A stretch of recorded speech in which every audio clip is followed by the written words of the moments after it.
Hey everyone, teen author Noah Barfield here, and I've decided to continue with the trend that I've been setting in Writer's Corner recently, that being multiple different points of view. So last week I covered exactly how you choose between the different points of view you want to be using. How do you decide anyway? Well, if you're having trouble with that, just go watch the video I did last week. But if you have decided, that's fantastic! That means we can get to the main point of this video. The point being how you write multiple different perspectives from the first person point of view. So I really enjoy writing in the first person. It's my favorite style. Legendland and most of my stories are written in it. I write in it quite often and I'm also pretty good at it. So that's why I'm doing this video. So in this video, I'll be covering some very important things, in my opinion, that should be considered whenever you're writing all of this. Before I get to any of that, I have some things to say on genre. Genre is an important thing to consider no matter what part of the writing process you're in. Whether you're developing character archetypes, creating new plot devices, building giant robots, or just trying to decide what points of view you want to be using, it's important to take note of genre. For instance, whenever you're writing sci-fi, action, fantasy, and thriller, third-person point of view is most common, while first-person is common in things like contemporary, romance, and some horror, while third-person is again prevalent in crime, detective, murder, mystery, and thriller. Wow, first-person kinda gets gypped. I really do like to keep track of what's popular and common in these different genres, mostly so I can tell them to suck it, because I will be doing what's best for me and my story, regardless of what is standard in the genres that I'm in. And that's an important thing to remember. Yes, you can pull from the popular themes of the genre you're working in to help enhance your storytelling, or avoid those themes altogether if you really want to try something out of the box and different. But the genre is not the end-all be-all of what has to be included in your story. So what if you're writing a sci-fi novel and that's commonly written from the third person? If you want to tell both sides of this intergalactic conflict from the first person, you do that. You have to do what's best for you, your story, and the unique feel that every writer wants to impress upon their audience, no matter what is dictated by the genre. So now that you know that you're not locked into place for points of view by the genre that you're in, let's talk about what are some of the important things to consider whenever you're writing a first-person perspective with multiple different points of view. So, first off is repetition. Repetition. Okay.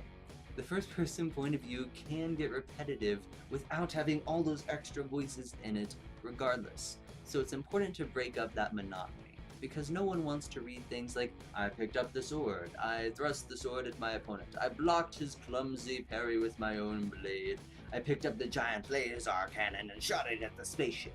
Maybe we want to read that last one, but you get the point. No one wants to read I over and over again. It's boring. So you want to keep it up with having some great action words, powerful adverbs, adjectives thrown in there to just break up that monotony. Maybe some tastefully placed dialogue, but dialogue can again be tricky because you have to really make each character's voice their own, and you have to take into account their speech patterns whenever you're writing dialogue. Because we don't want to read something written in the first person where it's I over and over again. It's repetitive and boring. We especially don't want to read something that's supposed to be by a different character, but is the same repetitive, boring stuff that has been bugging us since page 1. We don't want to read this novel, much less try and get attached to characters that don't have unique, separate voices. And that brings me to point 2. Develop unique, separate voices for each character. I don't care how many characters you have in your first-person novel. You can have 2, 5, a billion, it doesn't matter. But please, make sure that they have unique, separate voices for each character. Each one has to have their own thought process and patterns, speech patterns that they have, specific words that they use. Everyone has little physical tics and verbal cues that they give. You don't have to go into an incredible amount of detail with that, but these things should be kept in mind while you're writing characters. Bob is going to say different things than Susie. Susie is going to think of different things than Bob. And Patroclus is going to bite in a different manner than either Bob or Susie. These are the things you have to keep in mind. You have to be 10 times more intimate with these characters than your readers are, and sometimes more intimate than these characters are with themselves, because you are the all-knowing narrator-writer. You must know everything and puppet them all. So it's very important to make sure each character has their own unique, separate voices. And what helps me do that is diving right into my characters, thinking, what is this character like? What does my character Scarlet, what is she like? What does she do on her days off? How does she talk to people? If she's confronted with something that she doesn't understand, how does she react? How does this differ from one of my other characters? I start thinking of my characters like people that I'm telling their stories, rather than characters that I'm trying to make the reader relate to. And that ultimately creates more relatability and more separate, distinct voices than many writing exercises that I've gone through.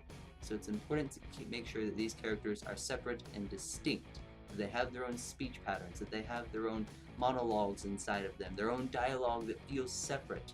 And please don't do the cop-out of like chapter 1, Bob, and then give Bob's perspective, because that's a cop-out. We're not going to be able to tell the difference between Bob and Susie except for that little marker at the very beginning.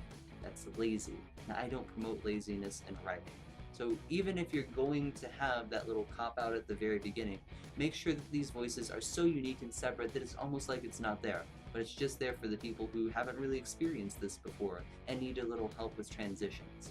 Which brings me to my third point, transitions. When do I make sure that these characters are switched out? When do I switch between Bob and Susie and Patroclus? When do I do this? Oh my god, writing is so difficult. Okay, don't freak out.